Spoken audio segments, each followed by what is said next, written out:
Green plant kitchen ವೀಕ್ಷಕರಿಗೆಲ್ಲ ಪ್ರೀತಿಯ ಸ್ವಾಗತ. ನಾವು ಪನ್ನೀರನ್ನು ಬಳಸ್ಕೊಂಡು ಬೇರೆ ಬೇರೆ ಥರದ ಅಡುಗೆಗಳನ್ನು ಮಾಡಬಹುದು. ಅದರಲ್ಲೂ ನಾನು ಇವತ್ತು ಪನ್ನೀರ್ ಬುರ್ಜಿನ ಮಾಡ್ಕೊಂಡಿನಿ. ಇದು ಬಹಳ ರುಚಿಯಾಗಿರುತ್ತೆ ಮತ್ತು ಬಹಳ ಜಲ್ದಿನೂ ಮಾಡ್ಬೋದು. ನಾವು ಇದು ದೋಸೆ, ಚಪಾತಿ, ರೊಟ್ಟಿ ಇದಕ್ಕೆಲ್ಲ ಬಹಳ ಸೂಪರ್ ಆಗಿರುತ್ತೆ. ಆಮೇಲೆ ಟೇಸ್ಟ್ ಮಾತ್ರ ಮಕ್ಕಳು ಬಹಳ ಇಷ್ಟಪಡುವಂಥ ರೆಸಿಪಿ ಇದು.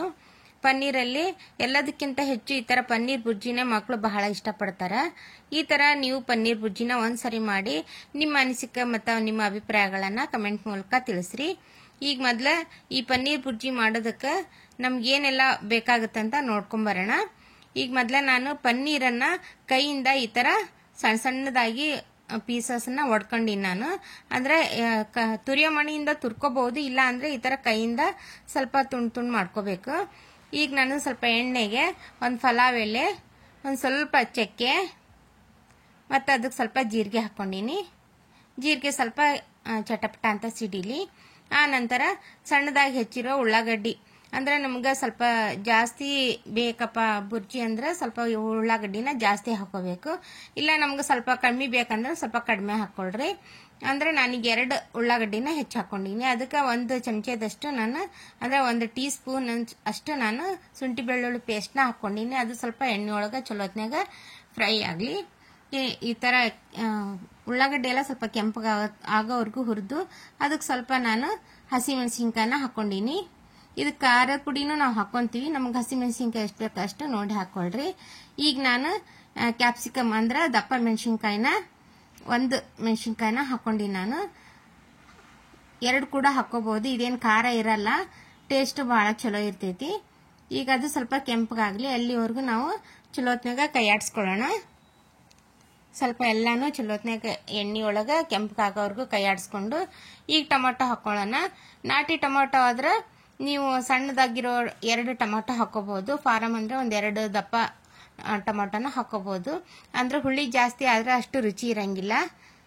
ಅದಕ್ಕೆ ಈಗ ಅದಕ್ಕೆ ಸ್ವಲ್ಪ ರುಚಿಗೆ ಎಷ್ಟು ಬೇಕೋ ಅಷ್ಟು ನೋಡಿ ಉಪ್ಪು ಹಾಕ್ಕೊಳ್ರಿ. ಅಂದರೆ ಟೊಮೊಟೊನು ಎಲ್ಲ ಚಲೋತ್ನಾಗ ಸ್ವಲ್ಪ ಉಳ್ಳಾಗಡ್ಡಿ ಟೊಮೊಟೊ ಸ್ವಲ್ಪ ಬೇಯುತ್ತೆ. ಸ್ವಲ್ಪ ಉಪ್ಪು ಹಾಕಿ ಬೇಯಿಸಿದ್ರೆ ಎಲ್ಲ ಚಲೋತ್ನಾಗ ಕೈ ಆಡಿಸ್ಕೊಳ್ಳೋಣ. ಈಗ ಅಚ್ಚ ಖಾರದ ಪುಡಿ, ನಿಮಗೆ ಖಾರಕ್ಕೆ ಎಷ್ಟು ಬೇಕೋ ಅಷ್ಟು ನೋಡಿ ಹಾಕ್ಕೊಳ್ರಿ. ಸ್ವಲ್ಪ ಅರಿಶಿಣ ಪುಡಿ, ಧನಿಯಾ ಪುಡಿ 1 ಅರ್ಧ ಸ್ಪೂನು, ಗರಂ ಮಸಾಲ 1 ಅರ್ಧ ಸ್ಪೂನು. ಇದೆಲ್ಲನೂ ನಾವು ಎಣ್ಣೆ ಒಳಗೆ ಹಾಕಿ ಈ ಸಮಯಕ್ಕೆ ನಾವು ಗ್ಯಾಸ್ನ ಫುಲ್ಲು ಲೋ ಫ್ಲೇಮಲ್ಲಿ ಇಡಬೇಕು. ಈ ಖಾರಗಳು ಎಲ್ಲ ಹಾಕಿದಾಗ ಸ್ವಲ್ಪ ಹೈ ಫ್ಲೇಮ್ ಇಟ್ಟರೆ ಎಲ್ಲ ಕರ್ರಗ ಸೀದೋದಂಗೆ ಆಗ್ಬಿಡ್ತಾವ. ಅದಕ್ಕೆ ನಾವು ಲೋ ಫ್ಲೇಮಲ್ಲಿ ಇಟ್ಟು ಈ ಪುಡಿಗಳನ್ನೆಲ್ಲ ಸ್ವಲ್ಪ ಫ್ರೈ ಮಾಡ್ಕೊಳ್ಳೋಣ ಎಣ್ಣೆ ಒಳಗೆ. ಇದೆಲ್ಲ ಫ್ರೈ ಆದ ನಂತರ ಒಂಚೂರು ನೀರು ಹಾಕ್ಕೊಳ್ರಿ. ಒಂದು 5-6 ಸ್ಪೂನಷ್ಟು ಹಾಕ್ಕೊಳ್ರಿ ಸಾಕು. ಅಂದ್ರೆ ಭಾಳ ಗ್ರೇವಿ ಆಗಿ ಬಂದ್ರೆ ಅಷ್ಟು ಪನ್ನೀರ್ ಬುರ್ಜಿ ರುಚಿಯಾಗಿರಲ್ಲ. ಒಂದು ಚಿಕ್ಕ ಗ್ಲಾಸ್ ಒಳಗೆ ಒಂದು 1/4 ಭಾಗದಷ್ಟು ನಾವು ನೀರು ಹಾಕೊಂಡ್ರೆ ಸಾಕಾಗುತ್ತೆ. ಈಗ ಸ್ವಲ್ಪ ಕುದಿಯಕ್ಕೆ ಬಿಡೋಣ. ಅದಕ್ಕೆ ಸ್ವಲ್ಪ ಕಸೂರಿ ಮೆಂತಿನ ನಾನು ಕೈಯಿಂದ ಫ್ರೆಶ್ ಮಾಡಿ ಹಾಕ್ಕೊಂಡಿನಿ. ಕಸೂರಿ ಮೆಂತಿ ಹಾಕಿದ್ರೆ ಸ್ವಲ್ಪ ರುಚಿ ಮಸ್ತ್ ಬರುತ್ತೆ. ಇದ್ರೆ ಹಾಕ್ಕೊಳ್ರಿ, ಇಲ್ಲ ಅಂದರೆ ಸ್ಕಿಪ್ ಮಾಡ್ಕೊಳ್ರಿ. ಆ ನಂತರ ಈಗ ನಾವು ಕೈಯಿಂದ ಎಲ್ಲ ಒಡೆದು ಇಟ್ಕೊಂಡಿರೋಂಥ ಪನ್ನೀರನ್ನು ಹಾಕೊಂಡ್ಬಿಡೋಣ. ನೀವು ತುರಿದು ಬೇಕಾದರೂ ಹಾಕೋಬಹುದು. ಪನ್ನೀರ್ ಮಾತ್ರ ಸ್ವಲ್ಪ ಫ್ರೆಶ್ ಆಗೇ ಇರಬೇಕು. ಫ್ರೆಶ್ ಆಗಿಲ್ಲ, ಹುಳಿ ಹುಳಿ ಆಗಿರುತ್ತಂದ್ರೆ ಪನ್ನೀರ್ ಬುರ್ಜಿ ಅಷ್ಟು ರುಚಿಯಾಗಿರಲ್ಲ. ಸ್ವಲ್ಪ ಫ್ರೆಶ್ ಆಗಿರೋದನ್ನ ನೋಡಿ ತಗೊಳ್ರಿ. ಈಗೆಲ್ಲಾನು ಒಂದ್ಸರಿ ನಾವು ಮಿಕ್ಸ್ ಮಾಡ್ಕೊಂಡ್ಬಿಡೋಣ. ಸುಮಾರು ಒಂದು 2 ನಿಮಿಷ ಲೋ ಫ್ಲೇಮ್ ಒಳಗೆ ಇಟ್ಕೊಂಡು ನಾವು ಚಲೋ ಹೊತ್ನಾಗ ಕೈ ಆಡಿಸ್ಕೊಂತ ಹೋಗೋಣ. ಎಲ್ಲ ನೀಟಾಗಿ ನಾವು ಕೈ ಆಡಿಸ್ಕೊಳ್ಳೋಣ. ಈ ಚಪಾತಿ, ದೋಸೆ, ರೊಟ್ಟಿಗೆ ಬಹಳ ರುಚಿಯಾಗಿರುತ್ತೆ. ಅನ್ನ ಸಾಂಬಾರ್ಗೂ ಸೈಡ್ ಡಿಶ್ ಆಗಿ ನೀವು ತಿನ್ಬಹುದು. ಈಗ ಅದಕ್ಕೆ ಮೇಲೆ ಸ್ವಲ್ಪ ಕೊತ್ತಂಬರಿ ಸೊಪ್ಪು ಹಾಕೊಳ್ಳೋಣ.